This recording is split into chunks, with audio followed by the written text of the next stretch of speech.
And consumers save money through investments in suppliers, weatherization support to local agencies, and partnerships with cities, counties, and states to create and expand energy efficiency programs. And finally, the Recovery Act has given the educational institutions and our national labs a well-needed financial shot in the arm. We've obligated almost $600 million to colleges and universities to provide the research and training required to achieve our long-term goals. The national labs were also significantly expanded in their research mission with a combination of about $3.3 billion in funding. And our state and local partners, as I mentioned, received $11 billion as part of DOE's partnership in supporting energy efficiency, renewable energy, and modernization of the grid. Now, looking forward, I want to talk a little bit about fiscal year 2011. As helpful as the Recovery Act has been, we have to keep reminding ourselves that it's only a down payment on our clean energy future. What comes next is important. And in fact, the sooner private investment levels can recover and accelerate, the sooner we will be able to ensure that America's long-term economic growth has its roots in the clean energy economy.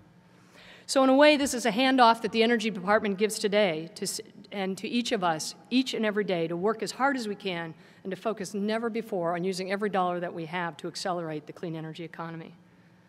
I want to say, going to the future here a little bit about what the FY11 budget looks like. The administration rolled out its budget this week, and in the Office of the Undersecretary, which includes the offices of nuclear energy, energy efficiency, renewable energy, fossil energy, in the Office of Electricity Delivery and Reliability, as well as environmental management, there's approximately $10.5 billion for supporting the energy and environment programs.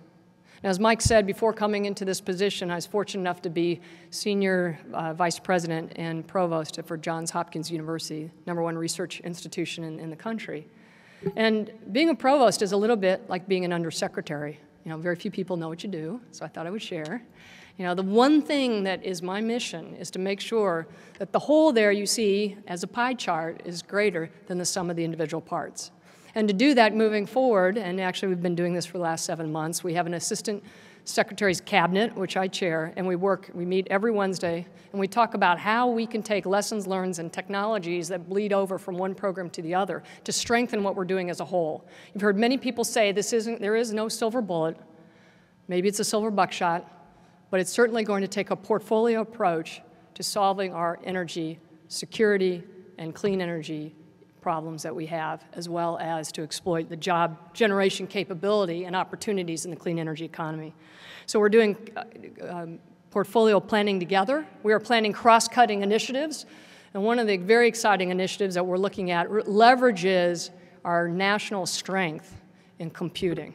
You know, arguably or unarguably, we're best in the world in computing. If you look at some of the other industries where we're best in the world in, it's where we have value add. You look at the semiconductor industry, we own 50% of that, and 70% of that is manufacturing in the US. So let's look at where we are best in the world to leverage the kinds of things that you all and we all want to bring together in order to accelerate the clean energy economy. So that's the kind of activities that we have ongoing. Another thing for the Undersecretary's office that is new in the FY11 budget is we're also focusing very heavily on connecting to the universities in workforce as well as university education initiatives, which I'll talk about in a few minutes. So the administration's commitment to growing the clean energy economy is definitely evident in this $28.4 billion DOE funding, of which $10.5 will go to energy and the environment. Specifically, the budget request includes $2.4 billion in energy efficiency and renewable energy. It promotes innovative renewable energy and efficiency projects through the $500 million in credit subsidies that will support $3 billion to $5 billion in loan guarantees. It expands the advanced manufacturing tax credit, the 48C, which was oversubscribed by $5 billion to build a robust domestic manufacturing capacity for clean energy economies. Drilling down, we either show substantial gains in many of the technology areas you're probably most interested in. As you can see, the solar energy is primed to have a 22% increase in R&D, demonstration and deployment. Wind is lined up for a 53% increase, and geothermal will get a bump of 25%. Most of the funding in these areas are going into so-called signature initiatives of EERE. For example, in concentrated solar power, we're going to put $50 million towards demonstrating projects at scale that we hope will leverage the information we learn by building these signature projects to put 3 gigawatts onto the grid. We're looking at large biopower facilities to try and accelerate 500 megawatts onto the grid. In terms of wind, we're looking at the tremendous resources we have offshore, 3,000 megawatts in the shallow and 3,000 gigawatts in shallow and 3,000 gigawatts in offshore. And seeing by doing some signature projects offshore, can we get a gigawatt coming from our offshore wind? So this is a very exciting time, and it is a new philosophy where we have leveraged what we learned from the Recovery Act to see projects that we fund at the seed level, can they help accelerate this sort of viral notion that we talked about before, is turning an industry, giving it the impetus, if you will, to get to that tipping point to where we accelerate the implementation of it.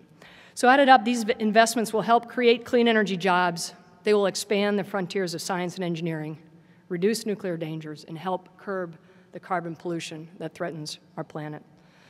The budget request also recognizes that even under the rosiest of scenarios for electricity generation, renewable energy sources will need to be supplemented by clean baseload power. And this is something that we see again by coming together into this cabinet where we have our smart grid experts talking to our renewable experts, talking to our carbon capture, our baseload, as well as our nuclear.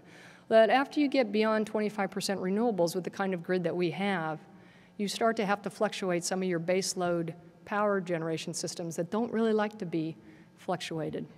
And so it's understanding what we need the grid to be in order to get to the kind of renewable penetration that we need. If you think about the goals of the President, 83% reduction in greenhouse gas emissions by 2050, you look at where we are with fossil today, I should say where we are today with carbon-based energy. About 85% of our energy comes from fossil, 15% from renewable and nuclear. By 2050, we have to exactly flip that in order to see an 83% reduction. That means that we're very pleased that the administration has called for support in R&D in carbon capture and sequestration. We have a $404 million budget dedicated to continue R&D in advanced coal-fueled systems, which also leverages the $3.4 billion in the Recovery Act for our carbon capture and storage demonstration systems. Now, here's where computation and modeling can be very helpful, because the way one goes about building power plants is you build a small one.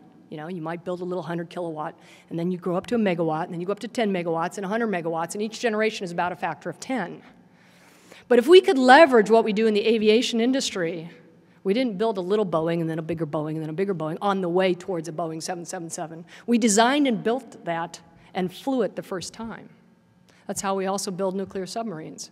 We have the computational modeling and systems-based perspective of how to do 3D multi-physics models with experimentation, physical experimentation, verification, and validation, which would allow us to leapfrog those generations and get to carbon capture and sequestration by 2020, commercial deployment, which is one of our goals. Expanding the frontiers of science and engineering. Now that we've talked about the budget, and I don't know if I said this, but I am an engineer, and there's one thing I learned is the definition of an engineer is being able to optimize things under constraint. We have a huge optimization problem here. We have to optimize it under constraint of scale, cost, and time. We need these things to come on board in the next 20 years. That's a scale and a timing problem and also a financial cost problem. So that's when we turn to science and engineering, and we say, what can you do to help us to take this 85-15 to 15-85? And of course, some of that 85 is still going to be carbon feedstock, but with carbon capture, storage, sequestration, and other sorts of opportunities to convert the carbon to useful means or to store it. So the budget requests and invest in basic science and research that I'm going to show in the next slide. We have some signature programs here which talk about some of the innovations that will be launched in this new budget. One is the Energy Innovation Hubs. We're talking about fuels from sunlight, buildings, and modeling and simulation in nuclear energy. We're also talking about the Advanced Research Projects Agency for Energy, which the request is $300 million. This was funded out of the Recovery Act in the past. This is the first time this is a line item in our budget, and we're very excited about that. And finally, the Energy Frontier Research Centers. These also were funded in the past from the Recovery Act, and now they're a line item in our science budget. These are three of the innovations